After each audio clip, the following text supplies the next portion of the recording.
Irmãos, tudo bem com vocês? Tudo na paz? Vamos ouvir a palavra do Senhor. Por isso eu convido você a abrir a palavra de Deus no Evangelho de Jesus segundo Marcos. Marcos capítulo 4. O Evangelho de Jesus segundo Marcos fica aí no nosso Novo Testamento, na Escritura Sagrada, bem depois da metade da sua Bíblia, depois de Mateus, antes de Lucas, João, Atos, Romanos, Coríntios. Você está chegando perto, se você estiver nesse endereço. E eu convido você que pode a se colocar em pé para a gente ler a palavra de Deus e que o Senhor fale ao nosso coração, em nome de Jesus. Assim diz a palavra de Deus, ouça com fé. Naquele mesmo dia, ao cair da tarde, Jesus lhes disse: vamos passar para outra margem do lago. Deixando a multidão, eles o levaram consigo na barca, do jeito como estava. E havia outras barcas com ele. Levantou-se então uma grande tempestade de vento. As ondas se jogavam para dentro da barca, que estava a ponto de afundar. Jesus estava na parte de trás da barca, dormindo sobre o travesseiro. Eles o acordaram e lhe disseram: Mestre, não te importas que morramos? Jesus acordou, ameaçou o vento e disse ao mar: silêncio, quieto.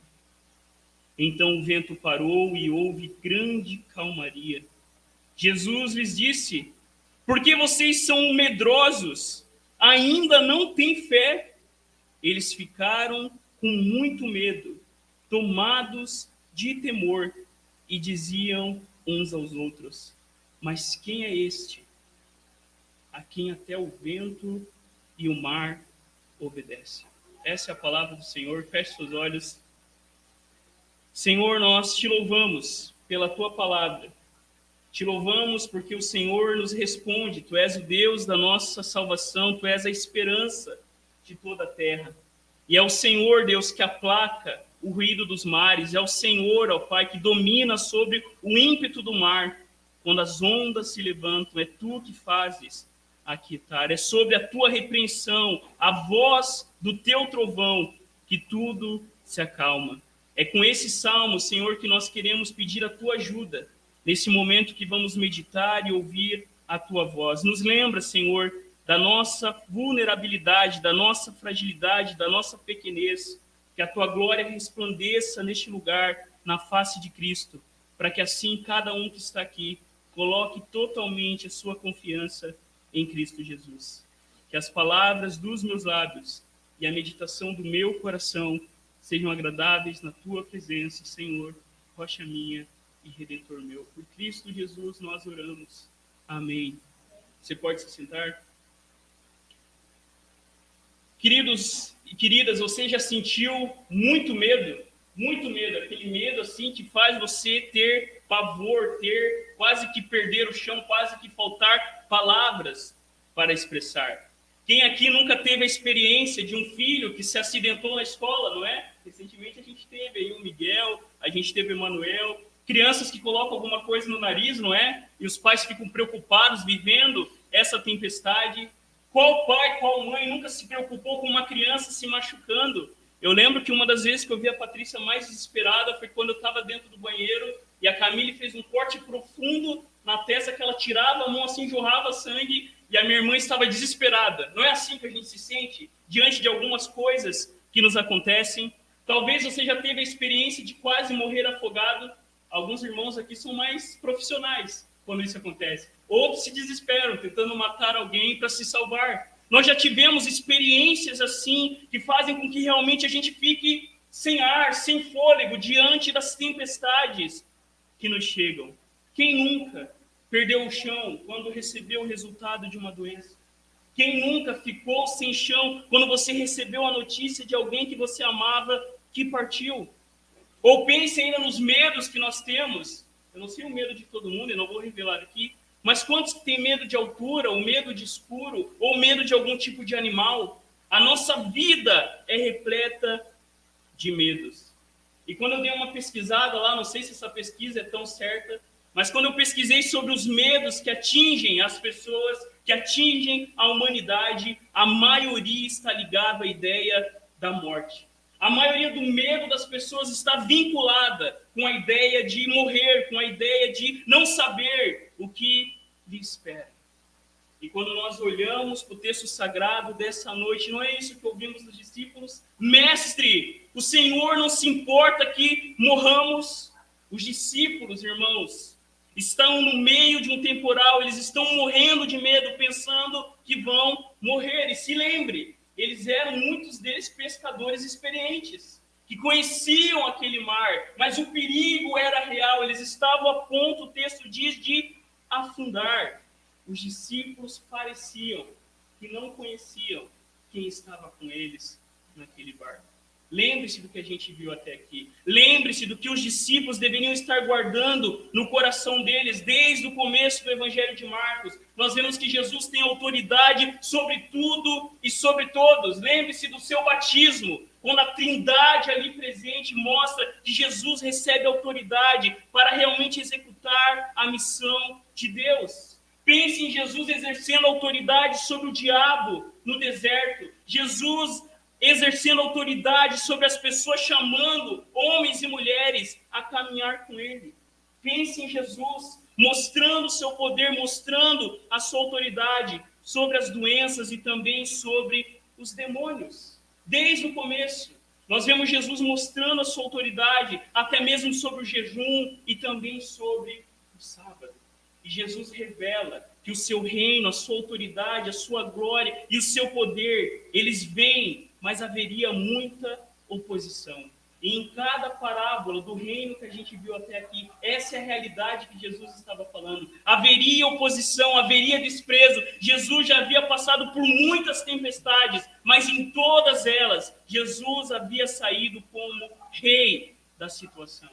E aqui agora, até o capítulo 5:43, Marcos reúne algumas histórias para nos lembrar que Jesus também tem autoridade sobre a criação.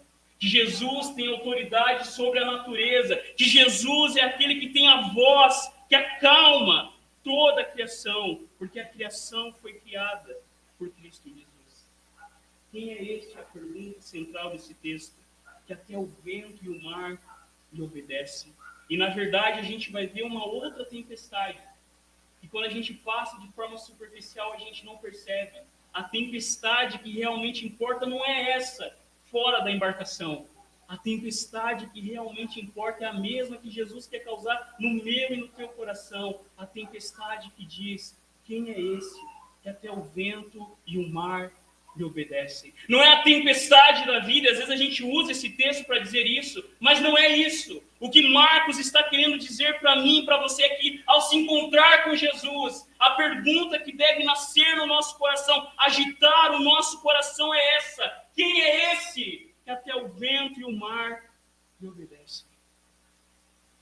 A ideia central, o resumo para você guardar aí no seu coração é: Jesus se revela como Senhor das tempestades, inteiramente soberano, que nos chama a confiar nele. Amém? Olhe para o texto e veja comigo a primeira verdade. A primeira verdade que a gente vê aqui no texto é que as tempestades existem para mostrar a nossa vulnerabilidade, a nossa fraqueza, a nossa impotência, na verdade, a nossa humanidade. Olha o texto. Naquele dia, sendo já tarde, Jesus quer se retirar para descansar. A verdade aqui é que Jesus estava exausto. Um dia inteiro ensinando, um dia inteiro pregando, um dia inteiro atendendo as pessoas. E o texto diz que é o próprio Jesus que havia feito esse pedido. E Jesus faz esse pedido não só porque estava cansado, mas porque ele queria ir para o outro lado, pregar o evangelho, anunciar o reino de Deus também lá. Já era bem tarde. O texto diz que Jesus então pega no sono.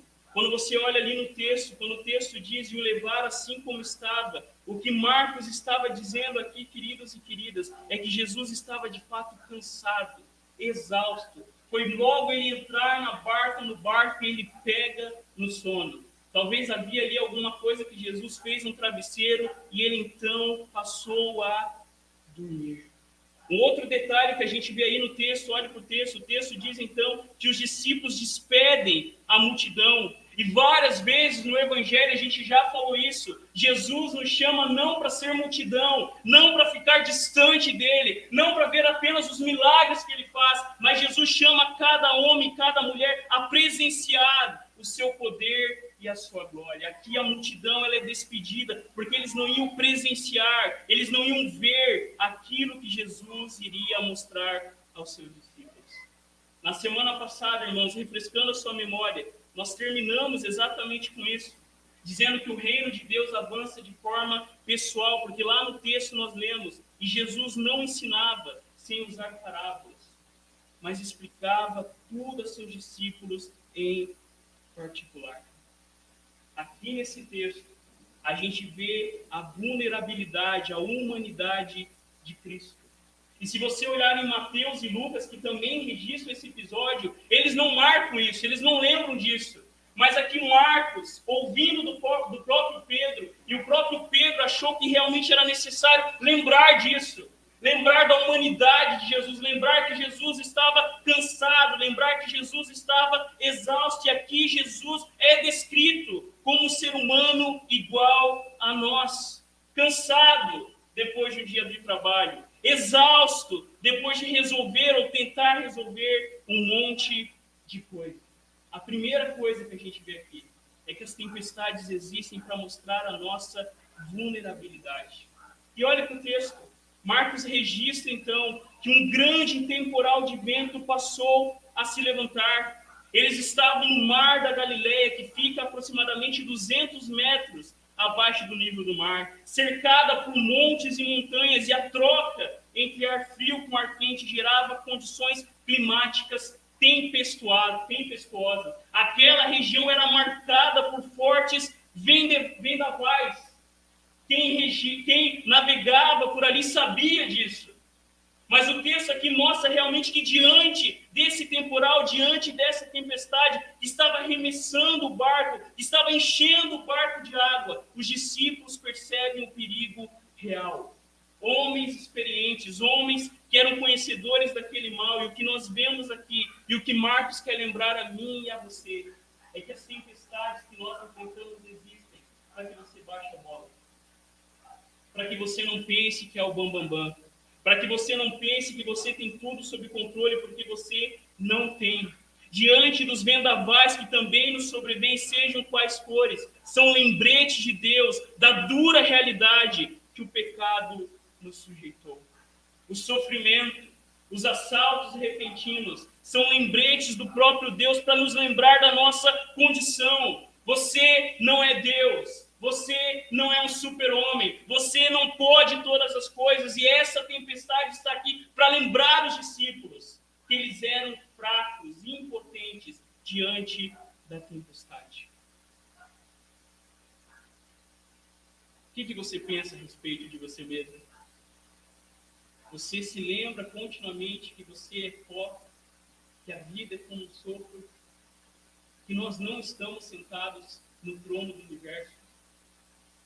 Ou você vive a sua vida, como o Tiago diz lá na sua carta, né? Faremos isso, faremos aquilo, daqui a um ano vamos ter isso. Se Deus quiser, faremos isso, faremos aquilo. Porque a primeira coisa que nós vemos que salta desse texto é lembrar da nossa vulnerabilidade. E a gente vê isso no próprio Cristo, que dorme profundamente. Mas olha o texto, queridos, a partir do versículo 38, a gente vê uma segunda verdade. As tempestades existem para mostrar a nossa vulnerabilidade, mas glória a Deus, louvado seja o Senhor, porque elas também existem para mostrar a glória de Jesus. Há uma linda canção, eu recomendo vocês a conhecerem, escrita por Stênios Marcius, no final dela eu vou colocar na íntegra para vocês, mas é uma pergunta, é uma música que começa com uma pergunta: quem é o homem neste barco? Quem é? E Marcos, então, começa a descrever a glória de Jesus. E a glória de Jesus é descrita aqui de uma maneira bem singela. A primeira coisa que a gente vê a glória de Jesus é que ele está dormindo. E Jesus aqui a gente consta, pelo menos nessa história, que ele era como alguns de nós, dormia como uma pedra.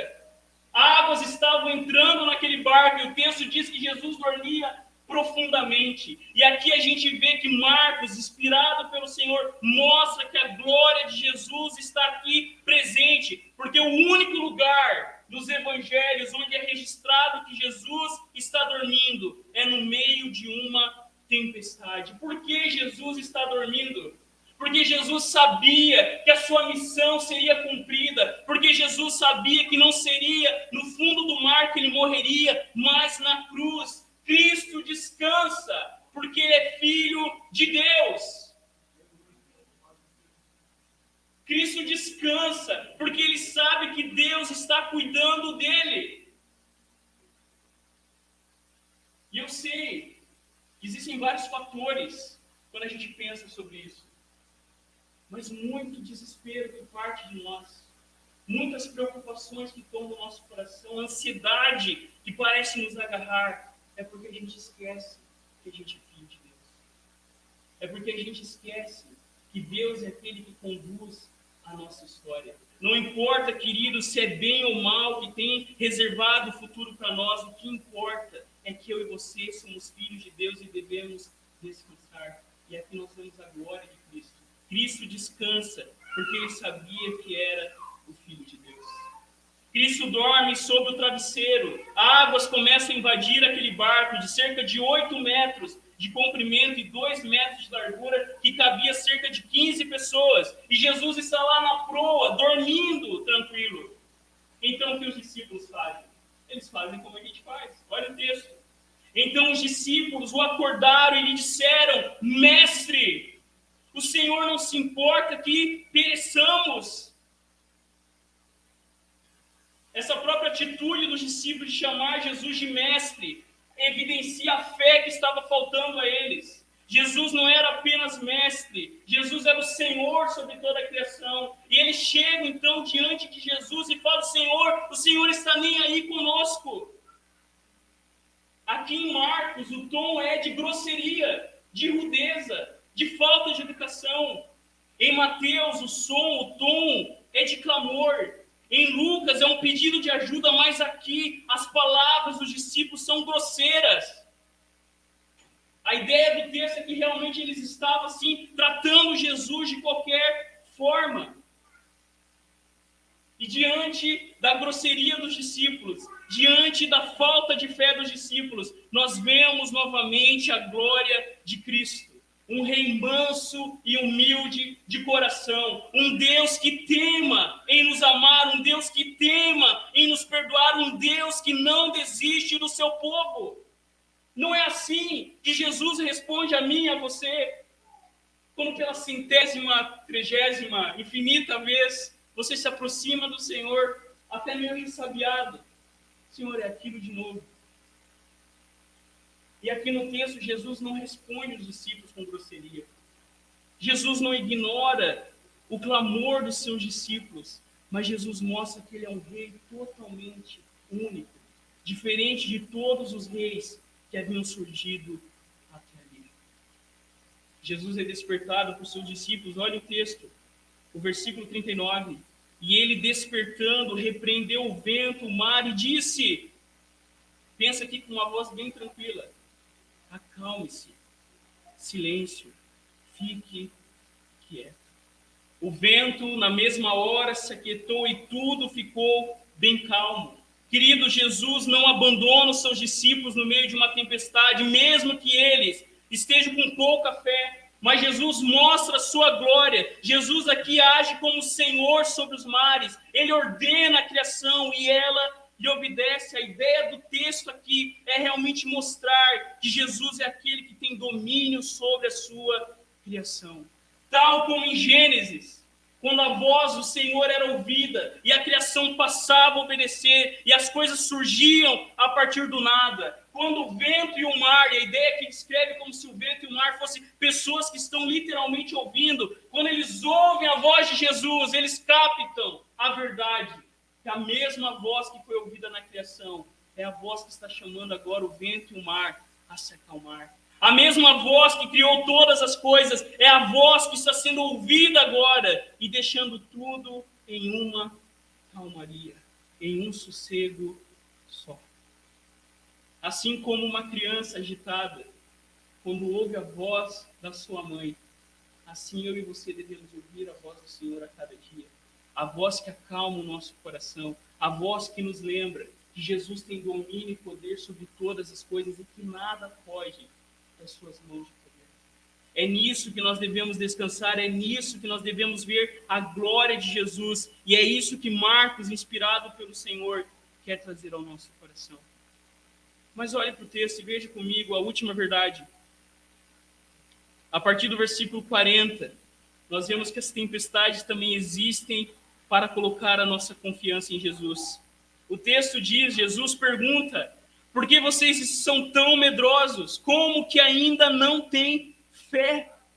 Os versos finais aqui nos trazem essa verdade, que as tempestades existem para que eu e você coloquemos a nossa confiança não em nós mesmos, não no nosso poder, não na nossa força, não na nossa conta bancária, não no nosso carro, não no nosso talento, mas no Senhor. E apesar do versículo 39, olha aí, terminar dizendo que tudo ficou bem calmo, na verdade, uma outra tempestade, a tempestade que realmente conta, começa dentro dos discípulos. A voz de Cristo, quando confrontou os seus discípulos em amor, foi como um estrondo, foi como o som de muitas águas. E lá no Salmo 29, nós vemos o salmista expressando isso. Ouve-se a voz do Senhor sobre as águas, o Deus da glória troveja, o Senhor está sobre as muitas águas, o Senhor está entronizado sobre o dilúvio, o Senhor se assenta como rei para sempre. Aquela pergunta de Jesus e aquilo que Jesus fez gerou nos discípulos uma real e verdadeira tempestade. Quantas vezes Jesus não pergunta para mim e para você: por que vocês são tão medrosos? Por que vocês estão tão acuados? Por que vocês ainda não têm fé?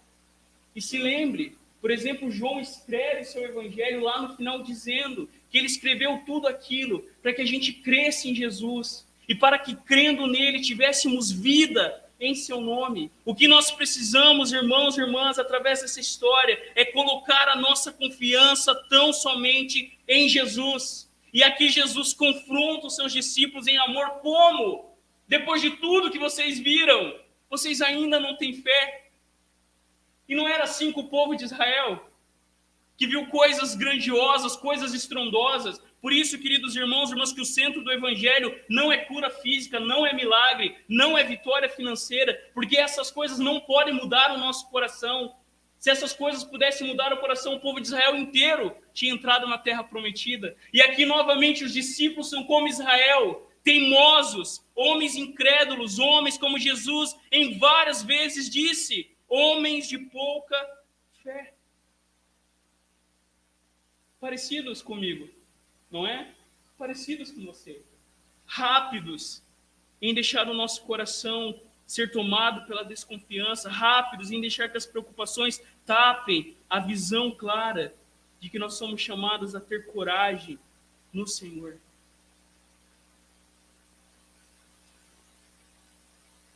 Aonde está a sua confiança? Em quem você espera? Aonde você aposta todas as suas fichas? Porque esse texto nos lembra, Jesus me confronta e te confronta em amor. Por que vocês ainda são tão medrosos? Por que vocês não têm fé? Olha o finalzinho, o último versículo. Eles possuídos, olha como uma nova tempestade surgiu aqui. De grande temor diziam uns aos outros: quem é esse que até o vento e o mar lhe obedecem? Os discípulos de Jesus, os apóstolos, reagem de modo apropriado, com grande temor diante da glória do Senhor. Eles estão tomados de deslumbramento e reverência. A ideia aqui do texto é que realmente eles estão diante do Deus Criador de toda a terra. Porque para os judeus e no Antigo Testamento, o único que podia dar ordens às tempestades era Yahvé. E essa pergunta dos apóstolos, dos discípulos, é carregada de amor, de adoração e temor. Quem é esse que até o vento e o mar lhe obedecem? Porque eles sabiam que o único que tinha poder sobre os mares, que o único que podia aquietar a criação era o Deus de Israel. E os discípulos então aqui estão tomados por uma verdadeira tempestade que deve tomar o meu e o teu coração. Não devemos temer as circunstâncias, mas o nosso coração deve ser tomado pelo verdadeiro temor que nos lembra que nós estamos diante do Senhor, o Rei de toda a terra. É essa tempestade que deve tomar a minha vida, que deve tomar a sua vida, porque diante dessa tempestade, quem é este que tem poder para perdoar pecados? Quem é esse que tem poder sobre as doenças? Quem é esse que tem poder sobre os demônios? Quem é o vento e o mar? E a resposta são: aquele que está no barco é Deus, o próprio Deus de Israel, que havia prometido página após página no Antigo Testamento que ele viria, entraria neste mundo e nos salvaria dos nossos pecados. Amém? Queridos, antes das aplicações, eu quero terminar com a letra dessa música, Prelúdio ao Deus Homem. Alguns conhecem, eu sei que são fãs do Estênio Marços, aqui alguns conhecem, João Alexandre. E essa música diz assim, para você guardar no seu coração e ser lembrado que as tempestades existem.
Eu quero me lançar aos seus pés. Sua luz é tão intensa que eu temo morrer ali. Quem é, irmãos? Quem é o homem nesse barco? Este homem no barco ao nosso lado é Deus. Amém? Queridos, 4 lembretes para a nossa vida que essa história traz ao nosso coração. O primeiro lembrete: lembre-se de quem você é. Você é criatura. As tempestades que nos atingem existem para nos lembrar disso. Não somos Deus, não temos o controle de tudo. E quando uma tempestade vir, seja qual for, você já passou por tempestades, você pode estar passando por tempestades, você vai passar por tempestades. Sejam espiritual, física, emocional, relacional, qual seja, lembre-se de reconhecer a sua falência e dependência de Cristo. Lembre-se de que você é pó e ao pó voltará. Essa é a mensagem do Evangelho. Não é uma mensagem que enche a nossa bola, não é uma mensagem que diz que você tem que descobrir a melhor versão de si mesmo. A mensagem do Evangelho diz que nós não podemos, que nós não conseguimos, mas que Cristo pode e consegue todas as coisas. Aprenda a dormir com Cristo no meio da tempestade. Porque como a gente cantou, as águas não podem naufragar. O Senhor, Rei do céu, da terra e mar. Uma segunda lembrete para a gente. Queridos, lembre-se que aqui ainda não é o céu. E as tempestades são um lembrete disso. Se fosse muito bem, a gente ia querer ficar aqui para sempre. A gente precisa lembrar que o pecado causou um caos no nosso mundo. E o mar, na antiguidade, era visto como lugar onde o poder do mal estava presente. Jesus acalmando a tempestade, andando sobre as águas, e João dizendo lá no Apocalipse, o mar já não existe, são lembretes de que ainda estamos em um mundo quebrado, por enquanto. Não estamos imunes a coisas desagradáveis que não gostaríamos de passar. Eu não sei o que Deus reserva para mim. Pode ser um câncer, pode ser uma morte trágica. Mas não importa o que esteja reservado lá na nossa frente. C.S. Lewis fala isso muito bem. A principal missão do diabo é fazer com que você se preocupe com o futuro e se esqueça do presente. E o que a gente precisa realmente é viver cada dia presente em confiança em Jesus. Se lembre das palavras de Jesus. Eu estou com vocês todo dia, todos os dias, até o fim de todas as coisas. Amém? Um terceiro lembrete. Lembre-se de que Jesus nos chama a descansar nele. Essa história, e você tem que sair daqui com isso no seu coração, essa história é um lembrete que o nosso Deus, o nosso Pai amoroso, ele disciplina e prova os seus filhos, e as provações são o solo no qual a fé cresce.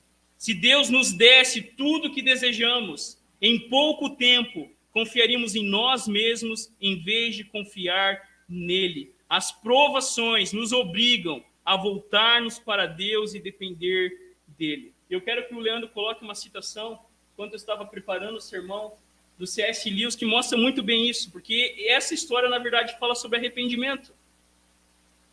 Olha só o que C.S. Lewis diz.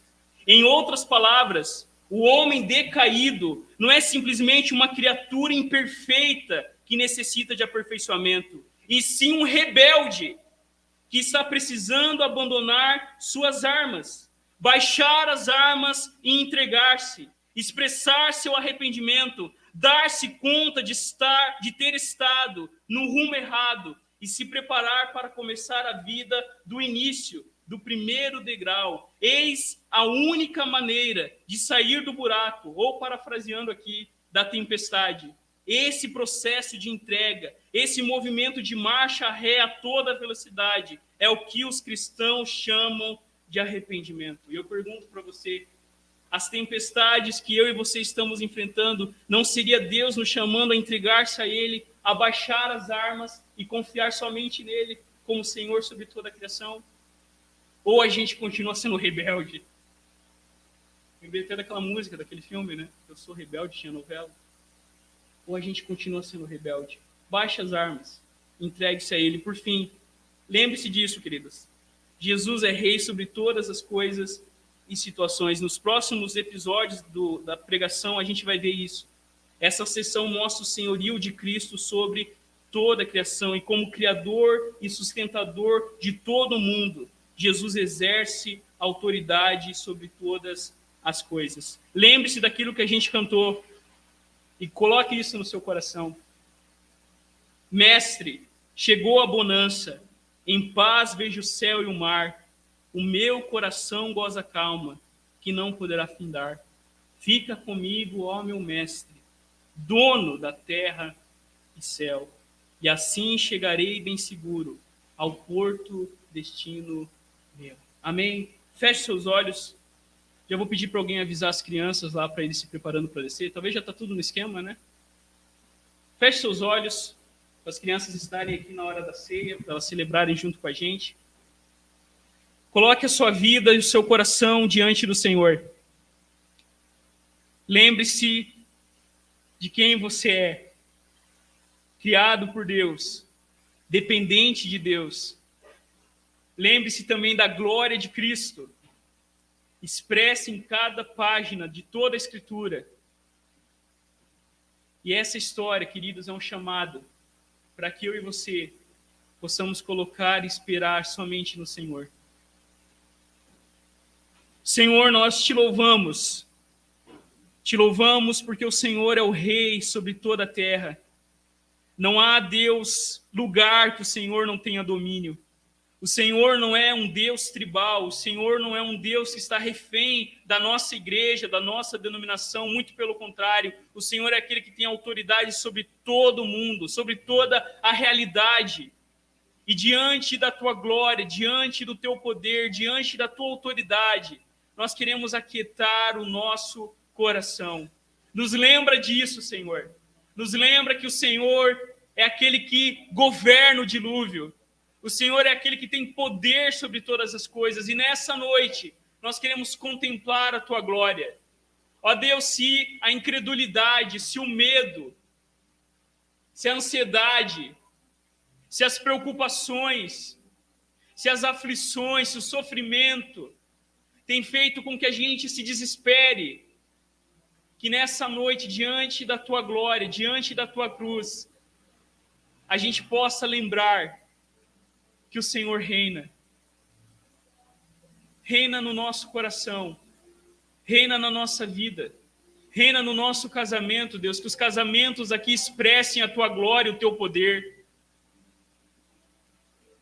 Que o rei do casamento não seja nem o marido, nem a mulher, mas que seja Cristo. Que o rei das nossas casas, dos nossos lares, não seja o entretenimento, não seja outra coisa a não ser Cristo.